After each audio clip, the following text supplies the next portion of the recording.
Good morning, everyone. So I'd like to thank you all for signing up for today. This is going to be a presentation on how to fill out the application and the ongoing process for CDBG for the city of Meriden. Um, Most of you know I'm Joe Fest. I'm the Economic Development Director. I have sitting here with me Lily, who you've all gotten emails from. Unfortunately, our other person, Victoria, who's now working with us, is off today, but you will be meeting her at some point in time. We just want to go over some of the details on here, as well as Eric Chapman. And Eric is from Civitas, who is our outside consultant that helps us run this program. The city of Meriden is happy to have CDBG, and this is we're going into our 51st year, and it has helped our community tremendously. And you all have done an excellent job helping the public and people who are in need of your services. And we are happy to be part of that effort for you to be able to provide that. So I will turn this over to Eric, and we'll go over some of the dates of when things are due and some of the mandatory things that have to be included. Eric, I'll turn it to you now. Thanks, Joe. Good morning, ladies and gentlemen. Again, Eric Chatham with Civitas. Also on the call from my team is Carrie Detmer. She'll be helping us through the presentation. As you're aware, and I believe everybody, I know you all had to register for this session just so that we had contact information for in each organization that would be interested. You should have received an email from Carrie just yesterday with these presentation materials and link to the city website where the application and instructions are already posted, so you have access to that. We're ready to begin receiving applications as soon as you might have them available, but we'll go through the instructions, the submission deadline, and some of the expectations this morning. I know that most of the organizations here have participated in past.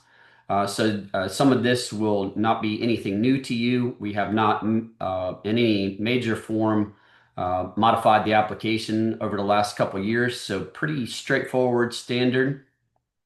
For those of you that maybe haven't applied, I got to be honest with you, this is probably one of the simplest applications you'll ever do. We try to keep it pretty straightforward and to the point with this. In the interest of time this morning, on Friday morning, I'm going to go over the application instructions, but I do encourage all of you to be familiar with the HUD and CDBG requirements for these projects. We have some of that listed very briefly in the application guide. Again, that's part of that PDF you received, and that information is on the city website. But if you're brand new to CDBG, I'd encourage you to also check out HUD's website. It's called the HUD Exchange, and you can find all kinds of information about CDBG. Specifically, there are two documents or two manuals on the HUD Exchange that you might find helpful, and even those of you that have received these funds in the past might find helpful. The first is essentially HUD's manual for the CDBG program. It's called basically CDBG for entitlement communities. Meriden is an entitlement community. In there, you'll see a chapter for public services and a chapter for public facilities. And those are the two categories for which Meriden makes applications available. So I'd encourage you to be familiar with those chapters. For those of you that might be interested in construction funding for your facility improvement, you may also read the labor standards chapter in that basically CDBG. And then the second manual that's on the HUD Exchange that you would likely find helpful is a guide for subrecipients to assist subrecipients, which is what your organization will be classified as a subrecipient receiving a grant through Meriden. There's a manual there that helps subrecipient organizations properly manage CDBG funded programs and projects. So again, I encourage everybody to be familiar with those. And again, in the interest of time this morning, we're going to focus on the application process itself. I'll share with you at the end of the presentation how you can submit questions.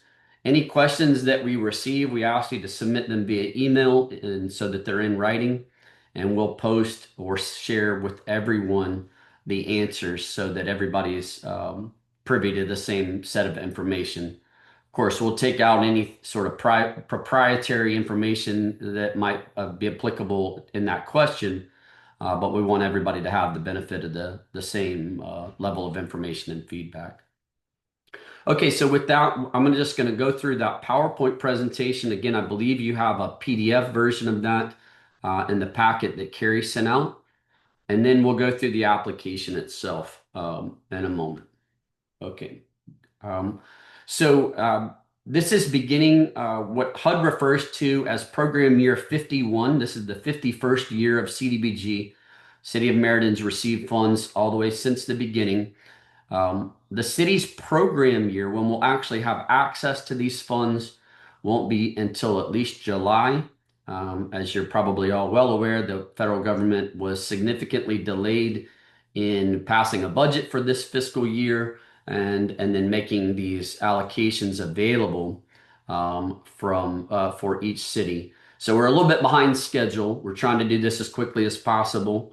The city will likely have access to these funds in August or September. So we're looking to engage with you nonprofits likely in September or October, realistically, to begin these programs. So just something to keep in mind there. We're looking for probably a 90-day window here before we'll be able to execute contracts and make funding available to you. Next slide, please. Some just simple background about the CDBG program. These funds are to primarily benefit low to moderate income individuals and households or families, as well as persons and households with special needs. These funds, of course, have to be spent on residents or programs derived primarily for Meriden residents that are low to moderate income or with special needs. We've got two categories of eligible funding that we're making, or two categories of eligible projects that we're making funding available for. The most popular that most of you are familiar with is that public service category. The city is always capped at $220,000 each year for public services, and the city makes all of that available to nonprofits every year. This is a long-standing process, if you will, with Meriden. So public services are for those of you running the various programs, social service programs, youth programs, financial literacy, homebuyer counseling, all kinds of programming. I think Meals on Wheels, Boys and Girls Club are some of the ones we've funded in the past. These are all under public services, and the typical eligible expenses that the city reimburses for under public services is staff salaries to implement those programs, and you would track your time and document payroll for staff delivering these programs and seek reimbursement. We can provide some funding for utilities and other operational expenses. That can be a little bit difficult when you have other funding sources, how you allocate those costs. But we can review those eligible costs with you when it comes time for the grant agreement and make sure we have an agreed upon budget and eligible expenses. But generally speaking, operational expenses. On the public facility improvements the city has this year, we did have a little bit of a reduction year over year from HUD. So the city is making about $116,000 available for public facility improvements. If your organization owns the facility where you deliver programming here in Meriden, we can provide assistance with construction for renovations or modifications. Can't pay mortgages, can't pay utilities. Generally speaking, we can't do supplies, and we can't do just general maintenance or repairs. But if you need to make a renovation, improving bathroom facilities or I think kitchen facilities in the past have been some typical modifications. That's what we're looking for there. And so in those cases, in both of these programs, the funding would be provided on a reimbursement basis. And so the key here is when we look at your organizational financials and your application, we're going to need to be able to see that you have the cash flow or the financials available to pay for these expenses. And then at the end of the month or at the end of each quarter, seek reimbursement from the city. And then typically that reimbursement request takes about 30 days to process. So that's why we are so strict, if you will, on the requirements for financial policies and procedures and documentation. We need to be able to see that you're able to track those expenses specifically related to the CDBG award and provide necessary documentation for reimbursement. A quick side note: there is this 590 or 59,000 is last year's allocation. Sorry, typo there. We'll correct that for the website, Joe. But the budget is actually 927 this year, 927,000. Nonetheless, still public services is 220,000, and public facility improvements 116,000. Your organization can apply in both categories. And you can see on the website and in the publishings from the last several years what typical awards might look like in each of those categories. Next slide, please. So eligible applicants here are other local government agencies, typically housing authorities, other private nonprofit entities, which I believe is the bulk of who we have on the call with us today, and faith-based nonprofits are also eligible. Again, you can apply in both categories for public services and public facilities, but based on the way we review and vet each application, we need a full application set for both categories. So all the required documentations and attachments, we need them completely for each application if you're so inclined to do so. Again, I think you all have a link to the city website where you can find the application materials, but there it is again. It's under the Economic Development and then Community Development Department there where Joe's office is. Next slide, please. So the application file, the PDF you received, includes a summary of the application itself. Then this is where you're going to put your organizational information, your DUNS number, or now we're going to the UEI number, point of contact, address, etc. Then you'll provide a narrative, project description, and an estimated project budget. On your project budget, we want to see the entire budget for the project, not just what you're applying for CDBG. So for a simple example, you've got a program that's going to run $100,000 for this year, and you're seeking $20,000 from CDBG. We want to see the budget for the full $100,000 and then where those other sources of funds are coming from, and then how you intend to use the CDBG funds should you be awarded. So give us the full budget for the entire program or project, the other sources, and all of the uses, including how you would use CDBG. Next up. Here's a quick checklist, and you'll find this in the application as well. Of course, you're going to complete the application document itself, provide your 501c3 status confirmation letter from the IRS, as well as your most recent 990. You'll provide us with a copy of your current bylaws and your org chart with employee names and titles, as well as a list of your current board members. Provide us a sample organization intake or registration form. How are you confirming that the majority of your participants are low to moderate income? Again, just a sample of that so we can see what kind of intake documents you have. We need your last year's annual financial statement, so your most recent financial fiscal year closeout. Your proof of your registration, your active registration with sam.gov. If you're not familiar with sam.gov, this is a required registration to be eligible to receive federal contracts or federal grants. Um, you, if you do not have this currently, this will not necessarily be a prohibiting factor from you submitting an application, but we cannot make an award until we confirm you're registered with sam.gov. That is an absolutely free process to register. But those of you that have done this, you're aware as soon as you register, you're going to start getting bombarded with spam emails from companies offering to help assist you with the completion and recertification. None of that is necessary. You can complete this process free and online. It does take, maybe 30 minutes or so to get through all the little questions. So if your organization is not currently registered, I encourage you to do that promptly today, get that started. If you are registered, I encourage you to quickly check to make sure you're current and that you don't need to complete the recertification process.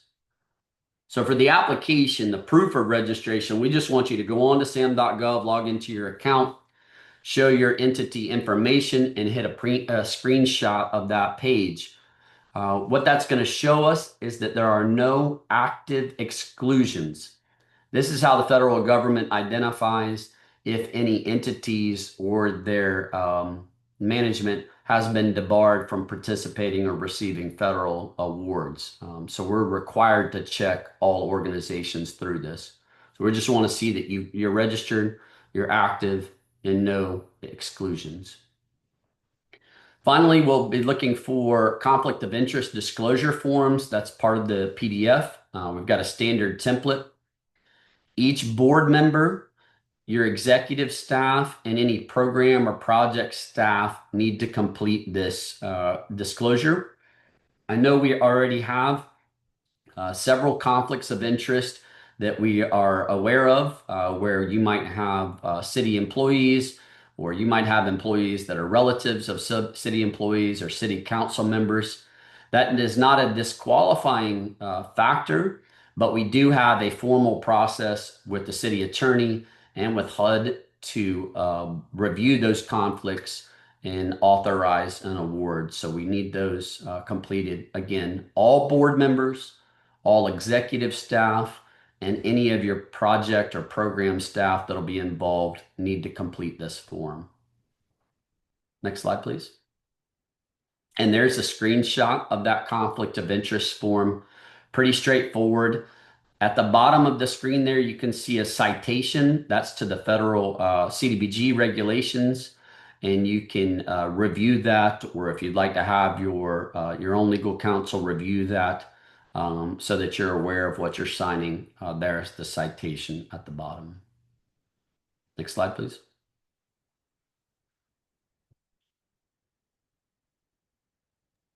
Sorry, my mouse is double clicking for me. One moment. Here we go. Okay, so our application submission process here. Again, the application is posted and we're ready to start receiving applications at any moment as you have them ready. What we're looking for is one original completed paper application. You can put this in a binder. We are not anticipating these to be a significant document set, but just put them in a little binder, a little folder for us. And then one scanned copy of the full application on a USB thumb drive. That'll be due to Joe's office. You can see there at City Hall, room 134, by 5 p.m. on Friday, June 20th. So that's 2 weeks from today. If you have any issues or concerns with that, please let us know and we can discuss those with you directly. But one original with all the signatures and one scanned copy on thumb drive, 5 p.m. Friday, June 20th, delivered to room 134 at City Hall. Next slide, please. Okay, so here's our key dates, just as an FYI. Want to call your attention, again, obviously June 20th is our submission deadline, but I want to point out to you all Tuesday, July 1st, is the Human Services Committee of Meriden City Council committee meeting at 5:30 p.m. There at City Hall. All applicants are encouraged to attend and be prepared to make a very brief presentation about your organization and the funds you're seeking. Nothing formal, just a verbal presentation. You don't need to prepare a PowerPoint or any handouts or anything like that. But the members of the Human Services Committee like to meet each organization, and so they're going to give you this opportunity Tuesday, 5:30 p.m., July 1st. So you're all encouraged to attend that. During that session, staff and Civitas will be presenting to the committee the summary of the applications received.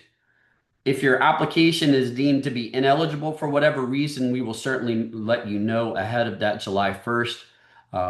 Otherwise, we will be taking our recommendations to that committee on at this meeting. They will review and make their recommendations to City Council. City Council meeting is on July 21st. Again, there at City Hall. This is part of their regularly scheduled meeting for that day. And at that point, they will review the recommendations as well as the overall budget for this year's CDBG funds and endorse our submission to HUD. Our 5-year plan and our annual action plan, our budget for this year's funding is due to HUD no later than August 15th. We're hoping to be able to submit sooner than that, but of course, we have at least wait till City Council's endorsement on July 21st. HUD has 45 days to review our recommendations and our plan and approve us. And so again, that's why I started out this by saying we would not likely be able to execute subrecipient agreements or contracts with you until at least September, if not October, to make funds available at that point. So be mindful of that. For those of you that might be doing construction, asking for those public facility funding, I caution you that make sure you're familiar with federal procurement standards, as well as there will be an environmental review required. So even though you might hear on, in these July meetings that you're going to be recommended for funding, please, please, please do not start any of that work. Don't even start talking to contractors, because that might preclude those contractors from being eligible to participate when you go through the procurement process. So you will have to wait. You won't even be given this agreement till September, but those public facility projects, we would likely start working with you so that you're aware of the requirements as early as August, so that you might be able to begin in late September or early October. Again, that applies to those public facility construction activities. Please do not engage contractors or begin any kind of work until you have a notice to proceed from the city. Next slide, please.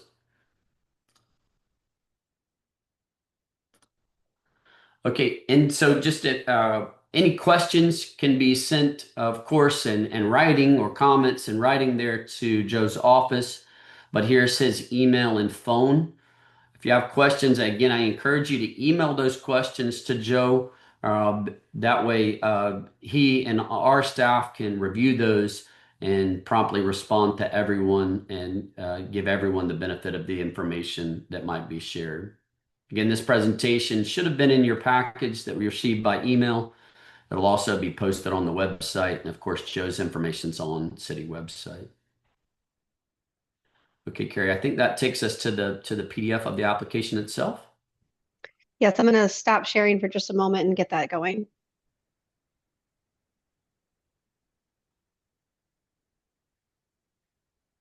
Thank you. I saw 2 questions as Carrie's doing that in the chat. Thank you for those of you that put comments there. We'll certainly open this up for comments and questions in a moment. There was a question about the Human Services Committee on July 1st. is that in person or Zoom, I encourage you to attend in person. Joe, we may be able to make a virtual option available, but that has proved difficult in the past. So I'd encourage you to make yourself available in person if at all possible. And then federal procurement standards, you can find that online in that basically CDBG manual that I referenced. There's procurement standards there. Also, the federal procurement standards can be found at 2 CFR 200. That's the federal regulations. 2 CFR 200 procurement standards. If you Google that, you'll find the requirements. Okay, Carrie, we can dive into the application itself, I think. Question, would we be ineligible if less than 50% of our clients are Meriden residents? Yes.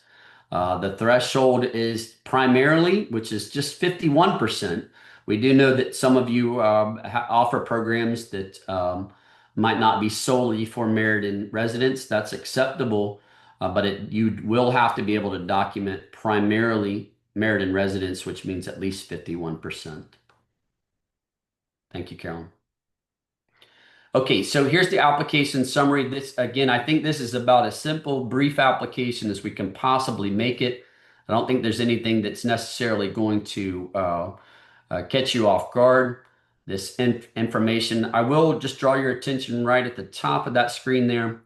When you register with sam.gov, you'll be issued a UEI number. Unique Entity Identification. That's the UEI. HUD no longer requires the DUNS number. I know some people still have the DUNS number. We all probably still have it, but we need that UEI number, and that was generated automatically when you register with sam.gov. Okay. Here's just some basic information about the type of organization and any previous CDBG grants that you have. Please do make note. I know that with some staff turnover and some delays in prior year awards, some of you still have open awards. We would appreciate at this point if you still have an open contract to provide us a brief summary of when we can expect that to be ready for closeout. Then just a few questions about the service itself, or if you're going for the public facilities. Acquisition is eligible under the public facility improvement category. That being said, with the limited funding we have, acquisition and rehab is not likely feasible just given the funding. But if you've got a project in mind where acquisition is involved, we'd be happy to discuss that with you and see if it would be feasible. It's certainly an eligible CDBG category under public facility. But again, just due to the limited nature of funding here in Meriden, this cycle just might not be feasible. Under public services, you can see, as I mentioned, special needs populations, if you will. HUD identifies those special needs categories as homeless, victims of domestic violence or other abuse, and then elderly, disabled adults, or illiterate adults. So what we're asking you here is just to identify in the service category, who are your primary beneficiaries? Low to moderate income being the minimum standard, but if you're serving one of those other populations specifically, you can identify that. And again, that category still needs to be primarily derived of Meriden residents. Okay. So then you see in the next question there, we're asking you to describe how you will confirm that minimum 51% of your clientele will be documented to be either special needs or low to moderate income and from Meriden. Okay. We're pointing out here, just for your reporting sake, that if you're serving primarily one of those special needs categories, HUD refers to these or categorize those as to be presumed to be LMI or presumed benefit. And in those cases, you don't have to collect income information. So again, elderly, disabled, or illiterate adults, homeless, or victims of domestic violence or other abuse. You don't actually have to collect the income information, but you have to be able to verify those statuses. For those that are low to moderate income, you at a minimum have to do an income self-certification to confirm that the household is at or below 80% of the area median income, or LMI. If you've got questions on that, we can certainly help point you into the direction of where those income limits are. Meriden gets the benefit of being in the Hartford metro area, so our income limits are rather high actually, because HUD uses the metro area for income limits, and so it's a little higher than just what it would be otherwise for strictly Meriden residents. And then we're looking for you to estimate the number of people that are going to benefit or households. And then the next narrative, you're just providing a basic description of the program or the project itself. Encourage you to look at the city's consolidated plan, which was posted online, and explain how your program helps the city to identify or address the needs identified in that consolidated plan. You can find that online again. You're explaining the goals of the program, how you'll monitor progress, how these funds are helping you to expand or deliver the program, why these funds are necessary, if you will. And then the final step here, J, is a simple timeline. Ideally, our first quarter is July 1st to September 30th. Acknowledging that this year with the HUD's delay in funding notices, we may be a little delayed there. So your first report might not actually occur until what we would refer to as the second quarter. So at least have a timeline starting October 1st and running through June 30th of the following year. Some of you may have a project, certainly on the public facilities, that's a matter of weeks, and so that you don't necessarily need a timeline of milestones all the way till next year. For those of you running public services, we generally look for the program to be July 1st to June 30th, which coincides with the city's HUD program year. Again, for this year, you might start with October 1st and run through June 30th of next year. Real simple budget description here. If you're doing a public facility or a construction project, we need to ask you to attach a more detailed construction budget. But this template here is for the public services, which I know is where most of us will be applying. So you're just giving us the overall cost, then how much will be used for CDBG or other funding sources that you might have. Then we're looking to accompany that with your financial statement from your most recently completed fiscal year, as well as your most recent 990, and those will be attached. And then finally, just a signature from someone authorized by your organization, confirming accuracy of this information, confirming your understanding of the CDBG regulations, and that your organization has the capacity and experience to carry out the proposed project. There again is that application checklist that I reviewed in the PowerPoint. So you just check off that and confirm that everything's been submitted. Here's the template for the conflict of interest form. Again, recall all board members, all executive staff or management staff, and any program staff that will be involved in the delivery of the proposed project would all need to be here.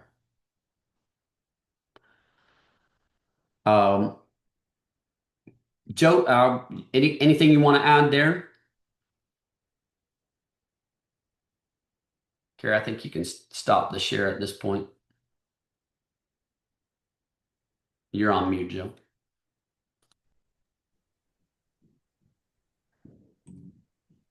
There we go. Sorry, I couldn't click the mute by myself. So again, I'd like to thank everyone for participating in this today. The other point I would like to make, Eric, and please correct me if I'm wrong, once awarded, the expenditures are able to be backdate, anything that they spend from July 1 moving forward is able to be put in for reimbursement, correct? For public services, that may be acceptable, but again, the environmental review would have to be completed before they can begin incurring expenses.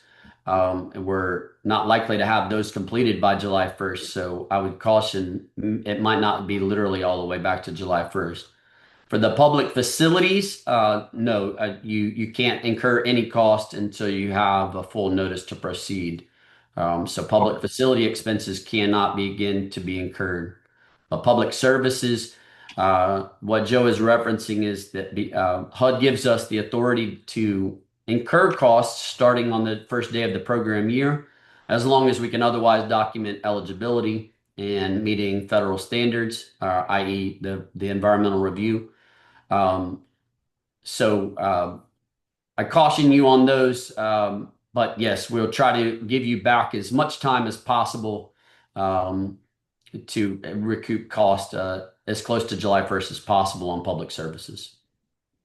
All right, perfect. Thank you for the clarification on that. So we will keep everybody informed on that and where we are, so that you do know where we stand and how far back we can go. So I think we've covered a lot of topics. I'd like to thank Eric and Carrie for. There's a few questions, Joe, in the chat. Let me get through those before you close. Gotcha.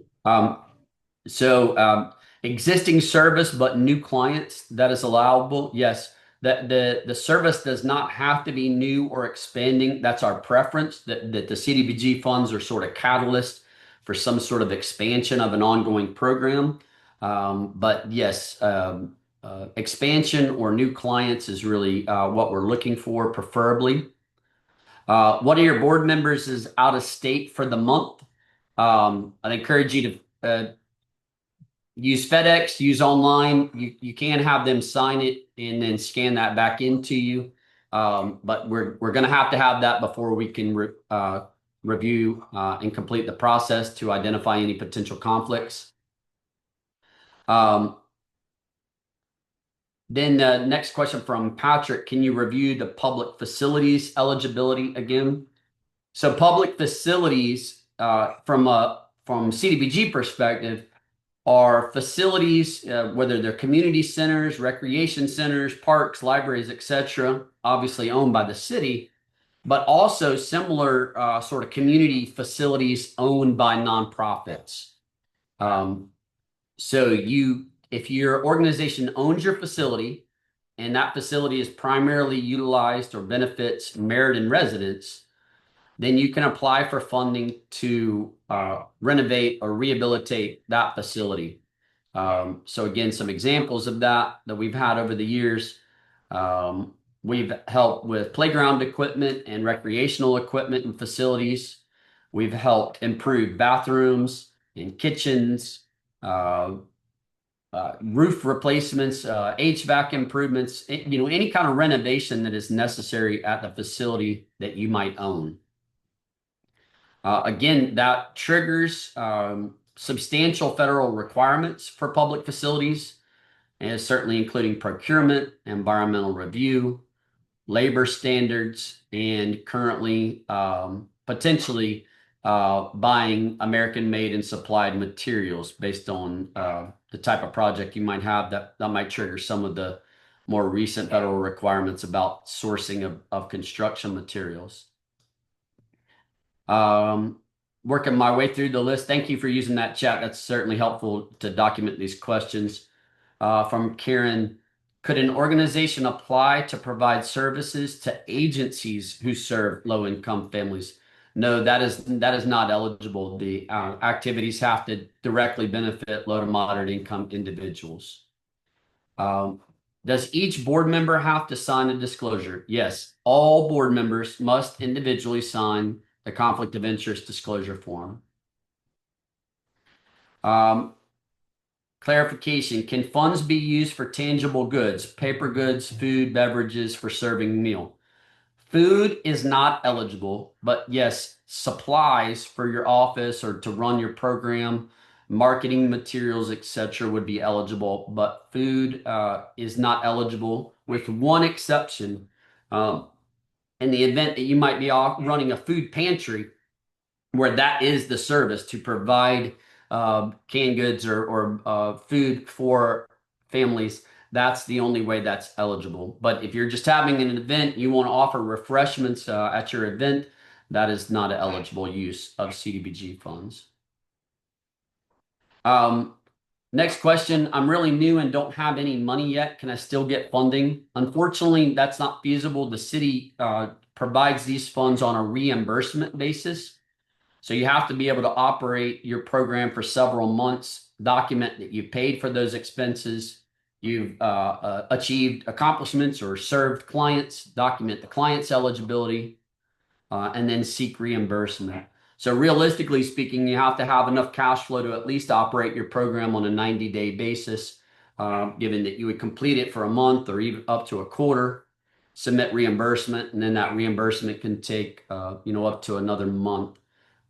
So again, that's a strict policy the city has to operate this on a reimbursement basis. Unlike other grants where you might get a big check up front, given the significant requirements associated with these federal funds, city operates this on a reimbursement basis so that we can confirm everything's been complied with before the city releases any funding. And then where do we get the conflict of interest form?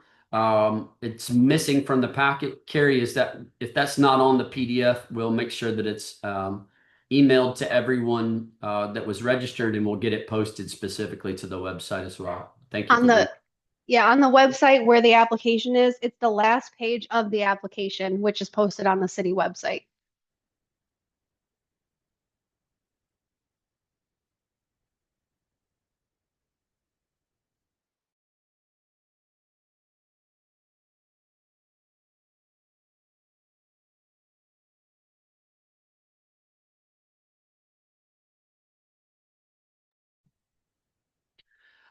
Okay, I think that looks like all the questions. Again, if you get into the application and you have further questions, you can certainly shoot those over to Joe and we'll get them answered quickly.